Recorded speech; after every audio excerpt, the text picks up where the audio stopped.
So I had some eggs in my fridge that were getting old, and I also had some parm, bacon, and spaghetti, so I decided to make spaghetti carbonara. What I'm going to share with you in this video is my husband's take on the dish. And personally, I'm fine with classic carbonara, and I'll link at least one recipe to it in the video description in case that's what you were looking for. But my husband finds spaghetti carbonara too rich and too one-note. He wanted something acidic or briny to cut through all that richness. So one day he suggested I add tomatoes and black olives, and this is a tasty variation on the classic, if I do say so myself. The technique with the eggs is a bit difficult for beginner-level cooks. Even I've made some scrambled eggs by accident a couple times, but I'll try to walk you through it in the easiest way possible. The good news is, even if you mess up the texture of the eggs, your pasta will still taste delicious, so don't let that deter you. Okay, enough talking. Let's actually make this.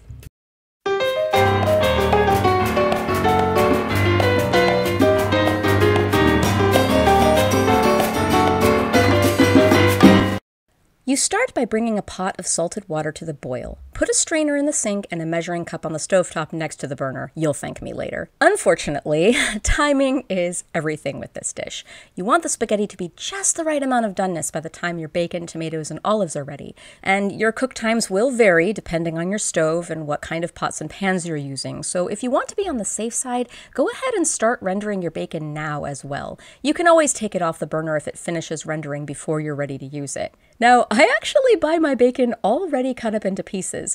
You can find it at most supermarkets in packages marked ends and pieces. It's literally just all the pieces of bacon that don't manage to get cut properly into strips, so it's a lot cheaper than normal bacon. And if you're just going to dice up the bacon in your dish anyway, you might as well buy the ends and pieces. Anyway, put the bacon in a large skillet on medium-low heat, I'm using a shallow Dutch oven here, and cook for a few minutes until the bacon has released quite a bit of fat. The bacon pieces can still have clumps of white fat on them, and they shouldn't be completely crisp, but you do want them a little bit cooked. At this point, I skim most of the fat off, leaving behind only about a teaspoon or two. I mean, depending on how much fat your bacon has, you might not even have any extra fat, but if you're using cheaper bacon that has a lot of fat, you might have a lot of fat. So again, use discretion. You might think, ooh, more fat, better, but that's actually not true with this dish. It's very rich. Anyway, I save my fat in mugs, and I keep them unlabeled in the fridge, so I always forget which mug contains which kind of fat, and it all becomes a fun little guessing game, and you should totally try it.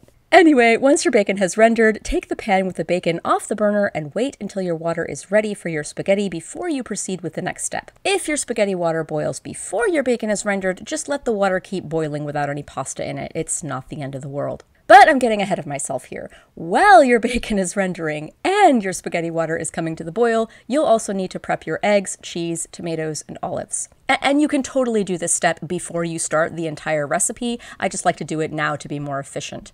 For the tomatoes, I'm using these tomatoes that I got for free from a friend's garden. I highly recommend having a friend who grows tomatoes.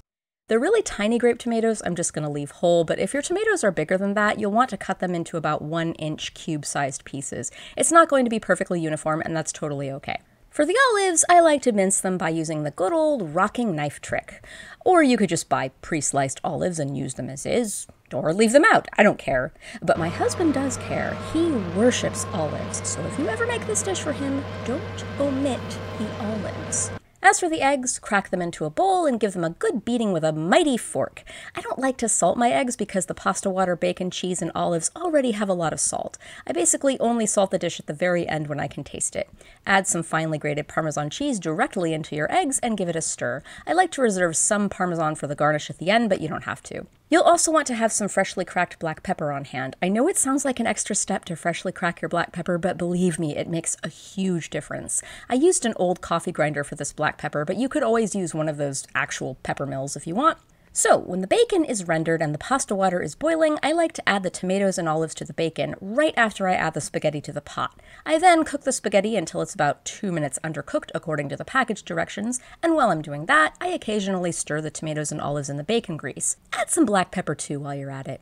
When the spaghetti is 2 minutes underdone, this is when everything comes together and you'll have to move and think really fast. Step 1. Lower your bacon burner to low. Step 2. Collect a cup of pasta water. Step 3. Drain your spaghetti. Step 4. Dump some of the pasta water into your egg mixture, stirring rapidly while you do this. This step is very important as it will temper your eggs. That is, bring them up to temperature so they'll be more likely to turn into a beautiful, smooth, velvety sauce instead of curdled scrambled eggs. Step 5. Dump your spaghetti into the bacon pan. And yeah, this is the part where I acknowledge I skipped this step. Don't worry, if this happens to you, just try to get the spaghetti into the egg mixture as quickly as possible. If you leave the eggs in the pan like this for too long, it'll start to cook too much. Okay, unpause. And give it a quick stir to coat the pasta in the bacon grease and tomatoey, olivey goodness. Step 6. Pour in the egg cheese pasta water mixture, stirring quickly with a spatula or big wooden spoon as you go. Step 7. Keep stirring the carbonara, adding black pepper. Ideally, your sauce will thicken in just a minute or two, and it will cook your spaghetti the rest of the way through. But if you have a dinky electric stove in your cheap apartment like I do, this doesn't always work out perfectly. So it's important to really observe your sauce as you go. If it just doesn't seem to be thickening at all, you might need to increase the temperature. If it's thickening too quickly, or if it's starting to look lumpy like cottage cheese, remove it from the heat and stir it as quickly as you possibly can. TLDR, it's best to err on the side of caution and turn your burner low. Also, you might need to add more pasta water if your sauce looks too thick or if the spaghetti has absorbed too much of it. This is the kind of dish where even the best written recipe will fail you unless you understand the technique behind the dish. And it's okay if you fail. Again, even if you curdle the eggs, this dish will still taste good. I've happily eaten many a curdled carbonara in my early days. When the sauce is the consistency of a thin gravy and the spaghetti is cooked through, taste it to see if it needs any salt, and add salt if it does. Then serve the pasta with more freshly cracked black pepper and some grated Parmesan cheese. And behold its eggy, bacony, tangy goodness. This is an indulgent dish that's great any time of day. I particularly like having it for breakfast since it's, bacon and eggs.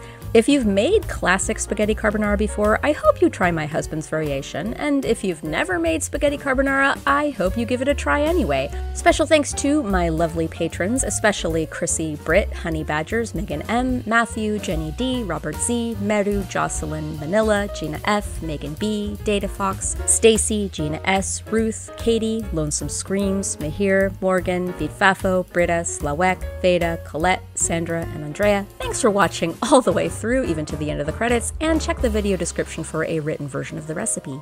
Bye!